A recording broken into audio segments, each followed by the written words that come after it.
네, 여러분 안녕하십니까. 뉴스와이드 시작하겠습니다. 오늘도요, 특검과 정치권 상황부터 살펴볼 텐데요. 두 분 모셨습니다. 강성필 더불어민주당 부대변인, 최수영 시사평론가 나오셨습니다. 어서 오십시오. 예. 안녕하세요.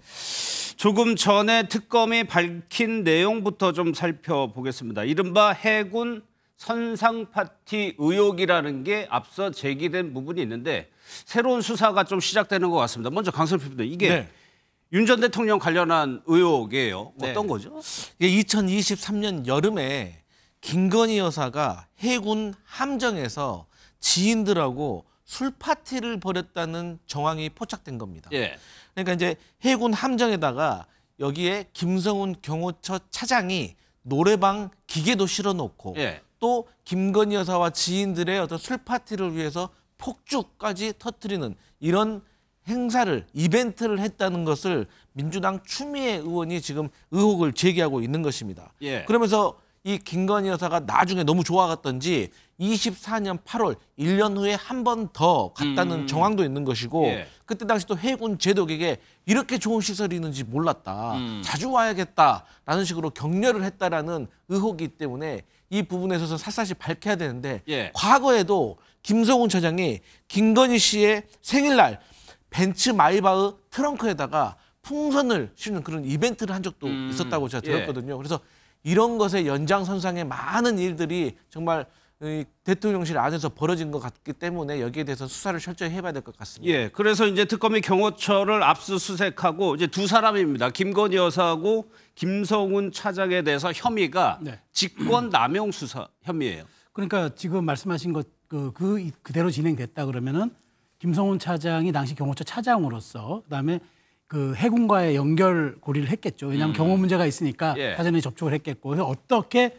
말하자면 거기다 요구를 했는지, 해군에서는 경호처 요구대로 뭘 해줬을 테니까. 그다음에 두 번째는 아마 여기에 대해서 경호처 내부 직원들이 이의를 제기했을 가능성이 좀 있다고 봐요. 근데 여기에 대해서 이제 그렇다면 김성훈 차장이 아무 말도 하지 말고 내 지시를 따르라고 얘기했다 그러면은 그것 또한 이제 직권남용의 소지가 있기 때문에 그 부분을 들여다봐야 될 것 같은데, 어쨌든 이거는 뭐 김 여사가 알아서 주체적으로 해군과 접촉해서 선상을 이용하지는 않았을 테니까 그 연결고리였던 김성훈 차장의 수사는 불가피해 보이고 김성훈 차장이 얼마나 적극적으로 또 폭넓게 그다음에 강도 높게 관여했느냐가 저는 이 사건의 직권남용의 핵심 쟁점이 될 것 같다는 생각이 듭니다. 그러니까 아무리 대통령 부부라고 하더라도 여름 휴가 중에 해군에 이거는 개인적으로 가져다가 뭘 할 수 있는 게 아니잖아요. 그럼요. 이게 사실은 이게 안보 사항 아니겠습니까? 그러니까 대통령 아마 이제 진해에 있는 아마 결장 어디 간 것 같은데 그렇다 그러면은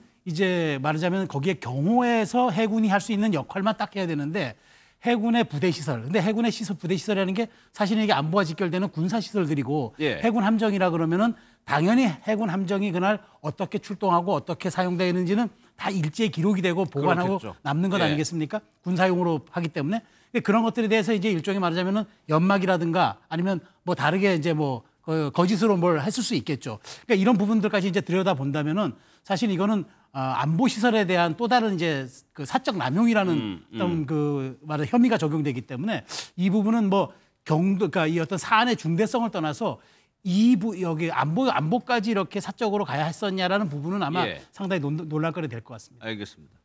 또 하나가요. 김건희 여사의 오빠 장모 집에서 발견됐다는 이완 화백의 그림 기억나실 겁니다. 특검이요, 이 그림을 누가 샀는지 특정을 한 것 같습니다. 영상부터 좀 보도록 하겠습니다.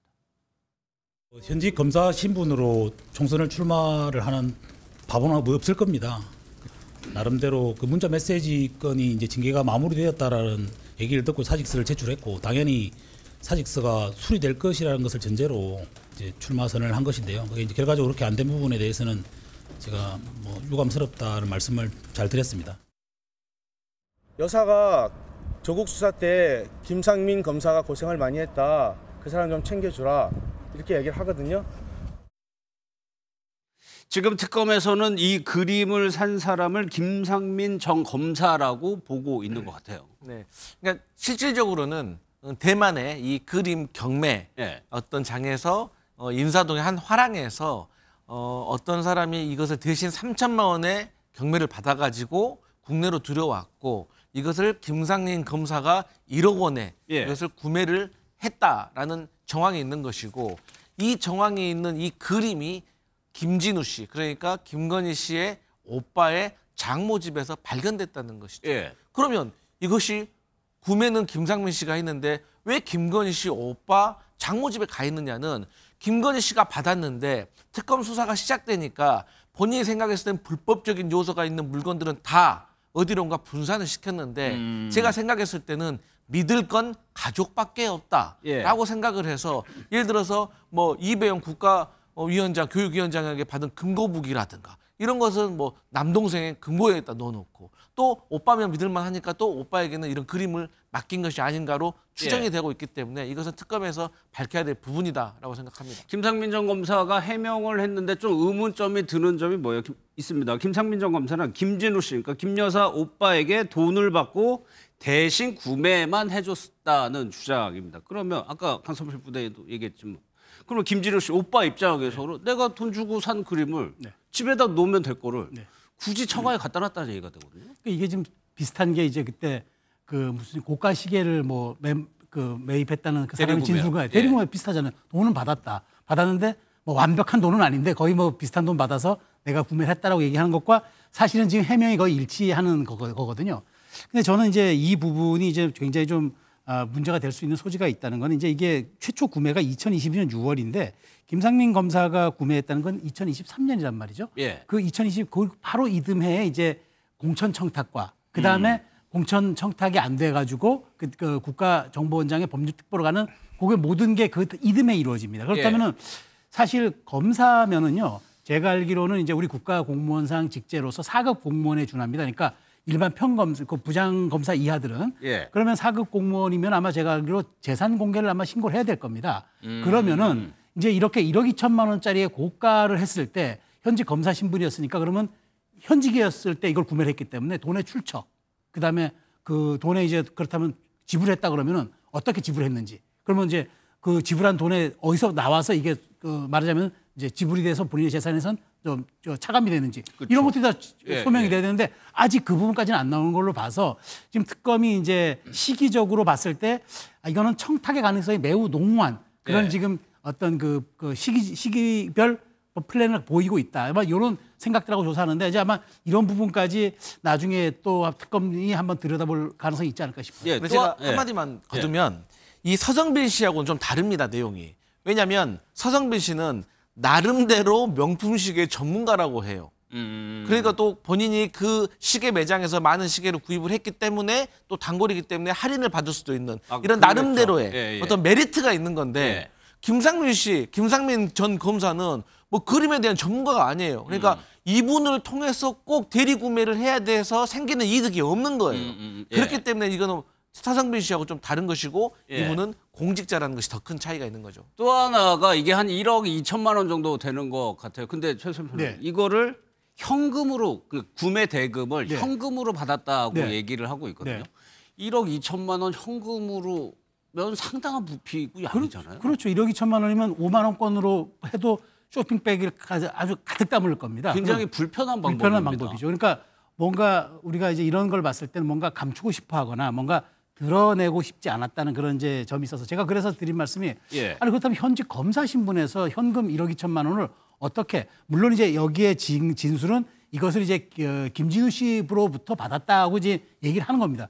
그럼 김진우 씨, 김건희 여사의 오빠는 왜 1억 2천만 원을 이렇게 불편한 방법으로 김상민 씨에게 건네가지고 현직 검사가 강 부대변인 얘기대로 전혀 그림에 식견이 없는 분이 왜 대리구매를 했는지 이 부분을 이제 소명보다는 지금 특검이 제기하는 주장이 더 지금 사실 설득력이 있는 거죠. 그래서 소명이 굉장히 좀 말하자면은 설득력도 떨어질 뿐더러 조금 납득하기 어려운 부분들이 있다. 이제 이 부분을 또 특검이 근데 사실 이런 것들에 대한 과정들을 또 문제는 제기하고 쉬운데 이걸 공소유지하는 것도 굉장히 어려운 문제거든요. 정확하게 진술들을 받아내야 되니까 그게 특검의 과제가 되지 않을까 싶습니다. 그럼 특검이 지금 보는 대로 김상민 전 검사가 무언가 목적을 위해서 김건희 여사에게 줬다라고 하면은 그게 나오는 게 지금 공천 의혹이거든요. 맞습니다. 그러니까 경남 창원, 그러니까 김영선 전 의원을 공천하려고 했던 곳에 김건희 여사가 그러니까 김상민 전 검사가 조국 수사 때 수고했으니까 공천 좀 해라라는 이제 명태균 씨의 진술이 있는 것이고 예. 당시에도 이제 파다했습니다. 왜?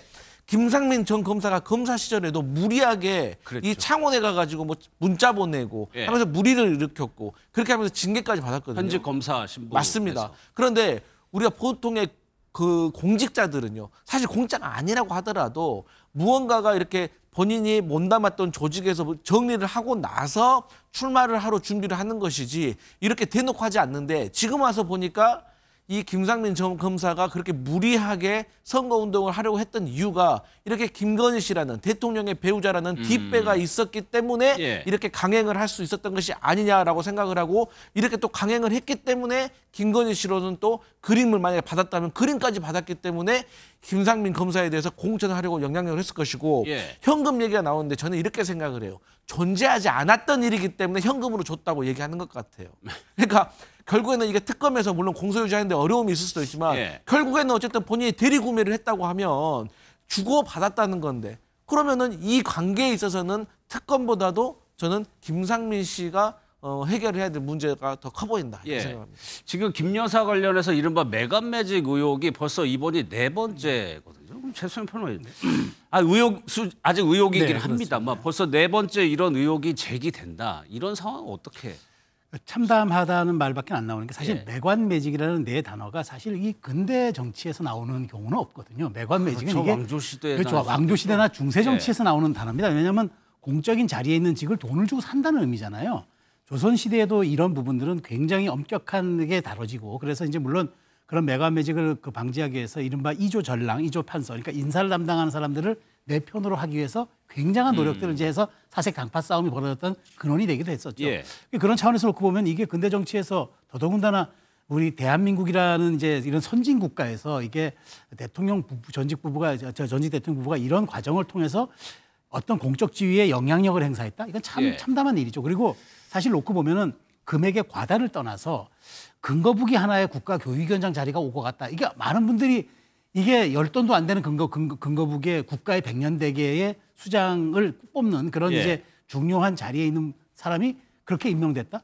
그러니까 이거 참 참담하다는 얘기밖에 뭐 안 나올 것 같아요. 그래서 저는 이렇습니다. 매관매직이라는 정말 참 듣기에도 불편한 단어 그리고 이미 역사 속에서 사라져가지고 박물관으로 가야 될 단어가 예. 다시 우리 현대 정치에 등장했다는 거 나온 김에 이건 정말 발본색을 해줘야 한다. 그래야지 후대의 경계로 삼을 수 있고 여기서 단순히 누구를 징치하거나 징벌하거나 뭘 어디를 감옥에 보내서 뭘 벌을 주는 게 아니라 다시는 이런 일이 재발되지 않도록 예. 정말 엄격한 경계를 세우게끔 정말 그 공명정대한 저는 이 수사 결과를 좀 보여줄 필요가 있다. 그러지 않으면은 어떤 세력이 집권하더라도 이 욕망을 가질 수가 있기 때문에 저희가 이 고리는 반드시 저는 끊어줘야 한다고 생각합니다. 예, 물론 김 여사 측에서는 부인을 하고 있지만 지금까지 거론된 이 선물로 보이는 것들을 한번 보시면 일반 국민들이 이런 것들을 참 봤을 때 좀 참담할 수 있거든요. 그러니까 자 반클리프 목걸이 한 6천만 원 정도, 바세론 콘스탄틴 시계 한 6천만 원 정도, 제일 저렴한 게 근거부기 한 700만 원 정도, 예. 유한 화백 한 1억 원이에요.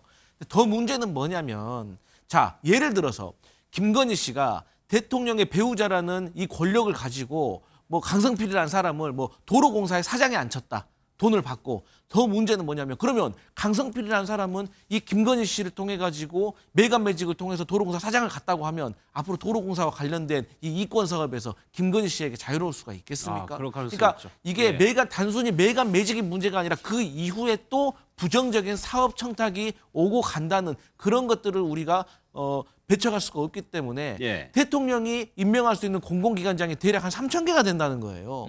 그러면 이 단순히 이 4가지로 끝났겠습니까? 그래서 이 부분에 있어서는 정말 철저하게 특검이 밝혀내야 된다고 생각합니다. 예. 또 하나가요. 윤 전 대통령 구속 이후에 구치소에서 특혜를 제공한 거 아니냐 이런 의혹들이 끊임없이 나오고 있는데 김용민 의원의 얘기 한번 좀 들어보겠습니다. 윤석열에게만 야간 접견이 허용된 것 아니냐라는 것을 확인했는데 구치소장 답변에 따르면 일과 시간 이후에 변호인 접견을 한 적은 여러 차례가 있다라는 답변을 들었습니다. 당시 구치소장이 이런 내용들을 허가했다라는 답변까지 들었습니다. 그래서 윤석열에 대한 특혜 논란은 있었던 것으로 저희는 보고 있습니다. 지금 의혹은 그겁니다. 윤 전 대통령이 구치소에 있을 때 새벽까지 변호인을 접견했다는 거. 상식적으로 규정을 잘 몰라도 상식적으로 봐도 새벽까지 변호인을 접견하는 거는 맞지 않아 보여요.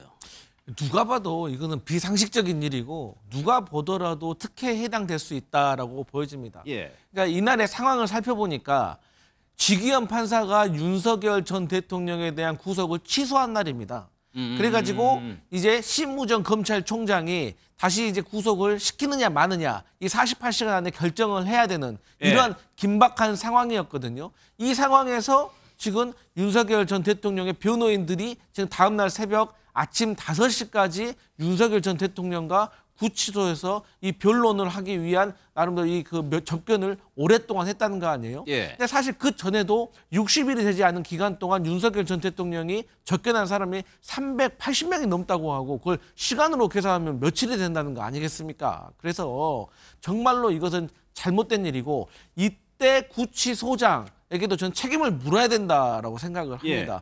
그리고 그 전에도 이뿐만이 아니라 윤석열 전 대통령의 강요구 대통령 부속실장이 휴대폰을 가지고 들어갔다는 거 아닙니까? 그래가지고 윤석열 전 대통령에게 휴대폰을 건넸다는 거 아니에요? 그래서 정말 아무리 전직 대통령이라고 하지만 어떻게 이런 특혜가 일어날 수 있는가 이 국민들의 마음이 어떨지 생각을 하면 정말 암담하다 이런 생각합니다. 예, 그리고 또 하나가 구치소 측에서 이거를 제대로 기록하지 않았다는 건데 그러면 구치소는 윤 전 대통령의 눈치를 봤다고 봐야 되는 겁니다. 그러니까 저는 사실 현실적 고민이 있었을 거라 봐요. 왜냐하면 3월 7일은 탄핵 결정이 나기 전에 아직도 현직 대통령 신분이었거든요. 신분은 현직 대통령. 신분 현직 대통령 밖에 경호가 이제 물론 그 교정 당국이 이제 안에서 감시 감독하지만 바로 담장 밖에는 이제 경호가 대기하고 있었을 그런 상황이었고 어쨌든 그때 이제 탄핵이 심리가 진행되고 있는 상황이었고 아직까지 대통령의 직위가 있는 상황이었기 때문에 아마 현직 그 구치소장이 굉장히 고민을 했을 거라는 생각이 들어요. 그러다 보니까 이제